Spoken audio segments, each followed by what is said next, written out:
أو ازداد فقد أربى উবাদা ইবনে সামিত রাদিয়াল্লাহু তাআলা আনহুর বর্ণনা, তিনি বলেন, আমি রাসূলুল্লাহ সাল্লাল্লাহু আলাইহি সাল্লামকে বলতে শুনেছি, নিষেধ করতে শুনেছি, স্বর্ণের বিনিময়ে স্বর্ণের লেনদেন করতে নিষেধ করেছি, রূপার বিনিময়ে রূপার লেনদেন করতে নবীকে নিষেধ করতে শুনেছি, গমের বিনিময়ে গম, জবের বিনিময়ে জব, খেজুরের বিনিময়ে খেজুর, লবণের বিনিময়ে লবণ, এগুলো লেনদেন করতে আমি নবীকে নিষেধ করতে শুনেছি। তবে কেউ যদি সমান সমান লেনদেন করে ঠিক আছে, সমান সমান করলে কি আছে? আপনি আমার কাছ থেকে স্বর্ণ নিলেন, এই পরিমাণ স্বর্ণ ফিরিয়ে দিলেন, ঠিক আছে। রূপা নিলেন, আগের যুগে তো রূপা স্বর্ণের দিনার ছিল, রূপার দেড়হাম ছিল, এগুলোই লেনদেন। লেনদেনে যতটুকু নিবেন ততটুকুই ফেরত দিবেন, এটা হলো জায়েজ। কিন্তু স্বর্ণ নিলেন, ফেরত দিলেন একটু বেশি, এটা সুদ হবে। এক জাতীয় জিনিস যদি কম বেশি হয় সুদ হয়ে যাবে, সমান সমান হলে সুদ হবে না। সহিহ বুখারীর বর্ণনা 2175 নম্বর হাদিস, 2175 নম্বর হাদিস। এই হাদিসের মধ্যে আছে, قال رسول الله صلى الله عليه وسلم لا تبيعوا الذهب بالذهب والفضة بالفضة إلا سواء بسواء। নবী বলেন, তোমরা স্বর্ণের বিনিময়ে স্বর্ণ বিক্রি করবা না, রূপার বিনিময়ে রূপা বিক্রি করবা না, তবে সমান সমান হলে বিক্রি করবা। স্বর্ণের বিনিময়ে স্বর্ণ, রূপার বিনিময়ে রূপা লেনদেন করবা না, তবে সমান সমান হলে করবা। وبيعوا الذهب بالفضة والفضة بالذهب كيف شئتم। স্বর্ণের বিনিময়ে রূপা আর রূপার বিনিময়ে স্বর্ণ যেভাবে মন চায় লেনদেন করো। বলেন তো, স্বর্ণ আর রূপা কি এক না আলাদা? আলাদা জিনিস হলে যেভাবে মন চায় কম বেশি লেনদেন করা যাবে, কম বেশি লেনদেন করা যাবে। তাহলে স্বর্ণ স্বর্ণ কম বেশি সুদ, রূপা রূপা কম বেশি সুদ, গম গম কম বেশি সুদ, জব জব কম বেশি সুদ, লবণ লবণ কম বেশি সুদ, খেজুর খেজুর কম বেশি সুদ, সমান সমান জায়েজ। স্বর্ণ রূপা কম বেশি জায়েজ, কারণ দুইটা আলাদা জিনিস, আলাদা দুই জিনিসের লেনদেন কম বেশি জায়েজ আছে, কোন সমস্যা। তাহলে বলেন তো, 20 টাকা কাউকে ঋণ দিলেন, শর্ত করলেন 21 টাকা দিতে হবে। 20 টাকা আর 21 টাকা কি এক জাতীয় জিনিস না আলাদা? 21 টাকা আর 20 টাকা আলাদা, এক জাতীয়। টাকা টাকা আর টাকা কি এক জাতীয় জিনিস না আলাদা? কাউরে আপনি 20 টাকা ঋণ দিলেন, তিনি 20 টাকা পরিশোধ করলো, জায়েজ। কাউকে 20 টাকা ঋণ দিলেন, শর্ত করলেন 21 টাকা দিতে হবে, 1 টাকা সুদ। তাহলে এক জাতীয় জিনিস কম বেশি সুদ সমান সমান হলে জায়েজ। আল্লাহ আমাদেরকে সুদ থেকে বাঁচার তৌফিক দান করেন।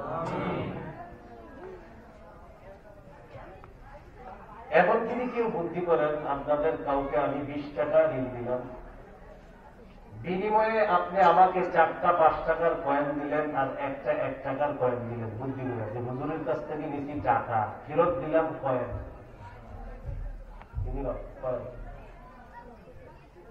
এই ধোঁকাবাজি জায়েজ নেই। কেন জায়েজ নেই? 5 টাকার কয়েনে লেখা আছে 5 টাকা, 1 টাকার কয়েনে লেখা আছে 1 টাকা। অর্থাৎ কেউ যদি 20 টাকার নোট নিয়ে শর্ত করে, তুমি আমাদের দেওয়ার সময় 21 টাকার নোট দিও না, যেহেতু নোট দিলে হুজুররা বলবে হারাম, এক কাজ করে বুদ্ধি করে 21টা পয়সা দিয়ে দিও। এখন বলেন আপনারা, পয়সার মধ্যে কি পয়সা লেখা না টাকা? আর পয়সা আর টাকা একই জিনিস। টাকার পয়সা, এই পয়সাটাও টাকা, টাকা পয়সা, এটা একই। টাকা পয়সা একই জিনিস। আল্লাহ আমাদেরকে বোঝার তৌফিক দান করুন। এইগুলো আপনার সুদি কারবার কম বেশি আমরা কেউ করব না। 4 আনা পয়সা শর্ত করা যেমন সুদ, 4 লক্ষ টাকা শর্ত করাও সুদ, 4 কোটি টাকা শর্ত করাও সুদ, কম বেশি যা হবে শর্ত করে ফেললেই সেটা সুদ হয়ে যাবে। আল্লাহ আমাদেরকে হেফাজত করে। বিদায় হজের ভাষণ, সহিহ মুসলিমের বর্ণনা, 2840 নম্বর হাদিস, 2840 নম্বর হাদিস। মাদ্রাসার পাঠ্যপুস্তক অনুসারে 1218 নম্বর হাদিস। আর অনেকে পকেটে মোবাইল রাখে, এই মোবাইল বা উস্তাদ অনুযায়ী 2840 নম্বর হাদিস, পকেটের উস্তাদ অনুযায়ী 2840। মাদ্রাসা পাঠ্যপুস্তক অনুসারে মোট হাদিস সংখ্যা হবে 3033টা, পকেটের উস্তাদ অনুযায়ী হাদিস সংখ্যা হবে 7453টা। এখনই দেখেন এই কটাই হবে হাদিস। এই হাদিসের মধ্যে আছে রাসূল সাল্লাল্লাহু আলাইহি ওয়াসাল্লাম বিদায় হজের ভাষণে বলেন, লা কুল্লু শাইইন মিন আমরিল জাহিলিয়্যাতি তাহতা কাদামাইয়া মাওদু'। নবীজি বলেন, জাহিলি যুগের যত কুসংস্কার আছে, জাহিলি যুগের যত কুপ্রথা আছে, সব আমার 2 পায়ের নিচে। মাওদু'উন, আমি নবী জাহিলি যুগের সমস্ত কুপ্রথা বাতিল বলে ঘোষণা করলাম। ওয়ারিবাল জাহিলিয়াতি মাওদু'উন, জাহিলি যুগের সুদ প্রথা বাতিল বলে ঘোষণা করলাম। নবীজি বলেন, জাহিলি যুগের যত কুপ্রথা সব আমার 2 পায়ের নিচে, সব বাতিল। জাহিলি যুগের সুদ প্রথা এটাও বাতিল, এটাও আমার 2 পায়ের নিচে। নাউযুবিল্লাহ। কেউ যদি সুদি কারবার করে তাকে বুঝিয়ে দেওয়া, তুমি এমন একটা অপরাধের মধ্যে জড়িয়ে আছো যে অপরাধটা জাহিলি যুগের প্রথা, যে অপরাধ আল্লাহ নবীর 2 পায়ের নিচে। আল্লাহ আমাদেরকে হেফাজত করে। সূরা বাকারার 278 নম্বর আয়াত, যে আয়াত আপনাদের সামনে পড়লাম, এই আয়াত আল্লাহ কেন নাযিল করলেন? মক্কার 2টা গোত্র আছে, এক গোত্রের নাম সাকিফ, আরেক গোত্রের নাম মাখজুমি। সাকিফ গোত্র, মাখজুমি গোত্র, 2 গোত্রের মধ্যে একটা লেনদেন হয়েছে, সুদী লেনদেন। 2 গোত্র কেউ মুসলমান হয়নি তখন। আপনারা যদি পারেন একটু মনে রাখবেন, 2টা গোত্র, এক গোত্রের নাম সাকিফ আর একটা গোত্রের নাম মাখজুমি। 2 গোত্রের কেউ মুসলমান হয় নাই। সাকিফ গোত্র ঋণ দিয়েছে মাখজুমি গোত্রকে। মনে করেন এই এলাকার উত্তর পাড়ার মানুষ ঋণ দিছে দক্ষিণ পাড়ার মানুষ। সাকিফ গোত্র ঋণ দিয়েছে মাখজুমি গোত্রকে, এই শর্তে ঋণ পরিশোধ করার সময় সুদ দিতে হবে। ফালাম্মা জাআল ইসলাম ওয়া দাখালু ফীহি, ইসলামের দাওয়াত যখন আসছে, সাকিফ এবং মাখজুমি গোত্র উভয় গোত্র কালিমা করে মুসলমান হয়ে যায়। 2 গোত্র কি হয়ে যায়? মুসলমান হয়ে যায়। বারবার কিছু কিছু দেখো জানেন, আওয়াজ বাড়ান, আপনি হাত দিয়েছেন। আমি হলাম একমাত্র আলোচক, যার মাহফিলে যত আওয়াজ কমাইবেন তত খুশি। অন্যরা বলবে আরো বাড়ান, আমি বলবো কি আরো কমান, আরো কমান, আরো কমান। আপনি যত কমাইবেন এত দোয়া করবো, ব্যবসা আরো বলবো।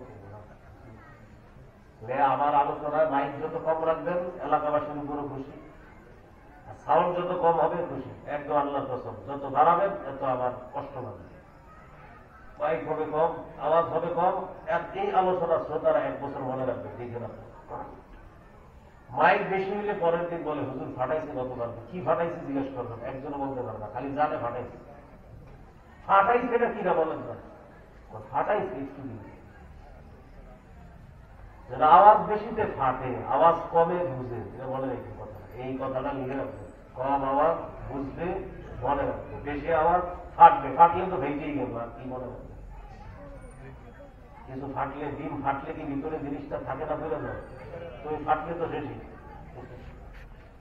ফাটানো যাবে না, এটা রাখতে হবে। মাহফিলের সৌন্দর্যতা আমার মতে, মাহফিলের ভিতরে যারা থাকবে তারা আওয়াজটা একটু মন দিয়ে বুঝবে, শুনবে, আলোচনাটা বুঝবে।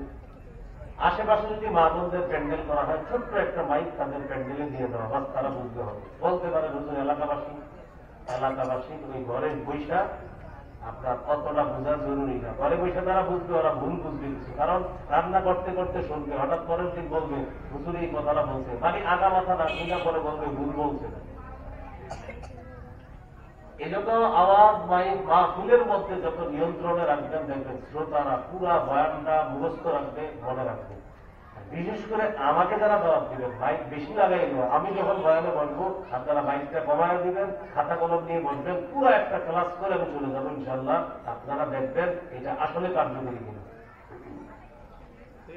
আল্লাহ বুঝার তৌফিক দান করবেন।